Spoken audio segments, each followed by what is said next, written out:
Baiklah, Assalamualaikum warahmatullahi wabarakatuh.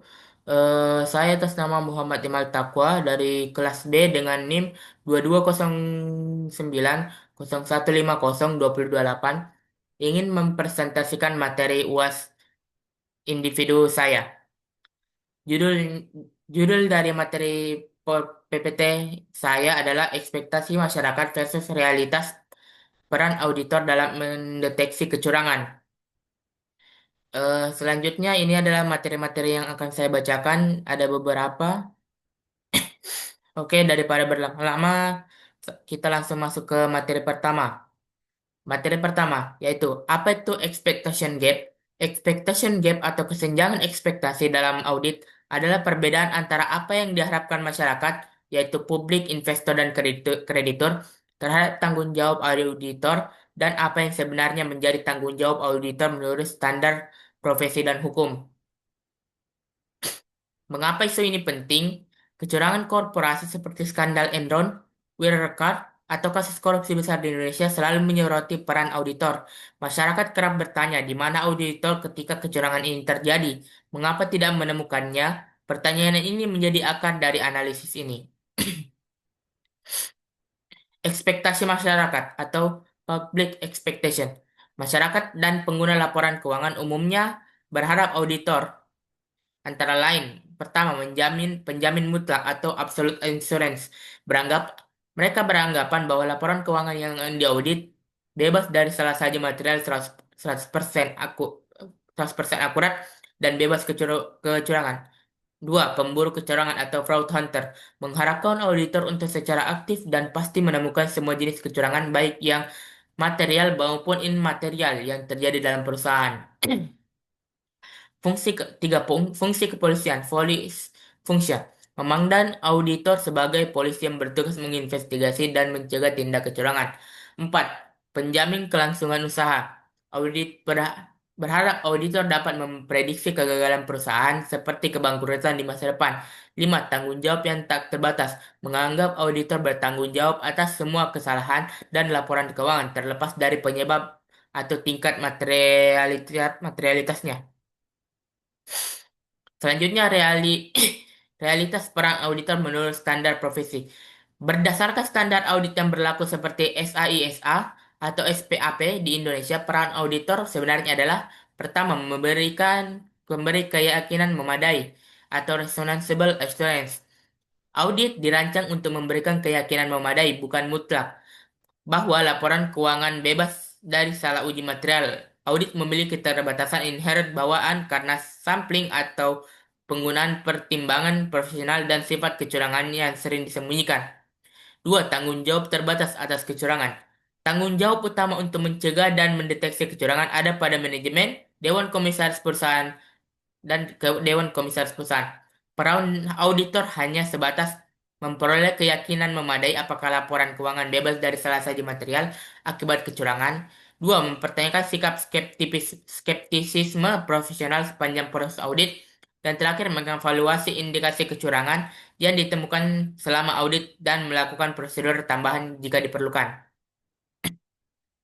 Fokus pada kecurangan yang menyebabkan salah saji material. Audit terutama berkepentingan dengan kecurangan yang dapat menyebabkan salah satu material dalam laporan keuangan.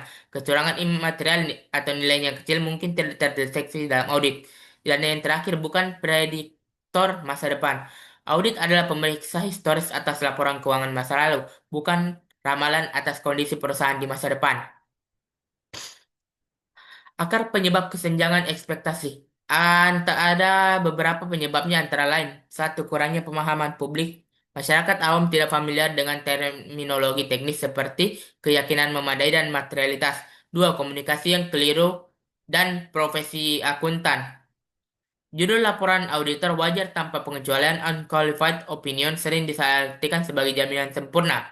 Tiga, kompleksitas bisnis dan kecurangan. Kecurangan modern semakin canggih dan terstruktur dan melibatkan kolusi sehingga sulit dideteksi bahkan dengan audit yang teliti. Persepsi media. Media sering menggambarkan auditor sebagai pihak yang gagal ketika sebuah skandal terungkap tanpa menjelaskan batasan tanggung jawab dari auditor tersebut. Dampak dari kesenjangan ekspektasi, krisis kepercayaan. Ketika kecurangan terungkap dan auditor tidak terlihat bersalah, kebanyakan publik terhadap kepercayaan publik terhadap profesi audit dan laporan keuangan menurun drastis.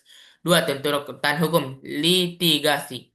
Auditor sering menjadi sasaran gugatan hukum dari investor yang merasa dirugikan meskipun mereka telah melaksanakan audit sesuai standar. Dan yang terakhir, tekanan regulasi yang berlebihan. Regulator dapat merespon dengan membuat aturan yang terlalu ketat dan birokratis, yang justru menambah biaya audit tanpa efektivitas yang sepadan. Berikut ini adalah upaya-upaya untuk memperkecil kesenjangan ekspektasi. Pertama, dari sisi profesi audit dan regulator. Antara lain, peningkatan standar. Standar terus diperbarui untuk melaksanakan tanggung jawab auditor terhadap kecurangan. Contoh, SA 240 atau ISA 240 tentang tanggung jawab auditor terkait kecurangan dalam audit laporan keuangan. Dua, peningkatan komunikasi. Memperkenalkan laporan audit yang lebih informatif dan yang menjelaskan lebih detail tentang tanggung jawab auditor, area audit yang beresiko tinggi dan batasan audit. Dan yang terakhir, pendidikan dan sosialisasi publik. Asosiasi profesi seperti IAI perlu aktif mensosialisasikan peran dan tanggung jawab auditor yang sebenarnya kepada masyarakat yang luas. Dari sisi perusahaan ada pengendalian internal yang kuat. Perusahaan harus membangun dan memelihara tone at the top dan lingkungan pengendalian yang sehat untuk mencegah kecurangan. Kedua, transparansi. Komitmen untuk transparansi dalam pelaporan keuangan dan operasional.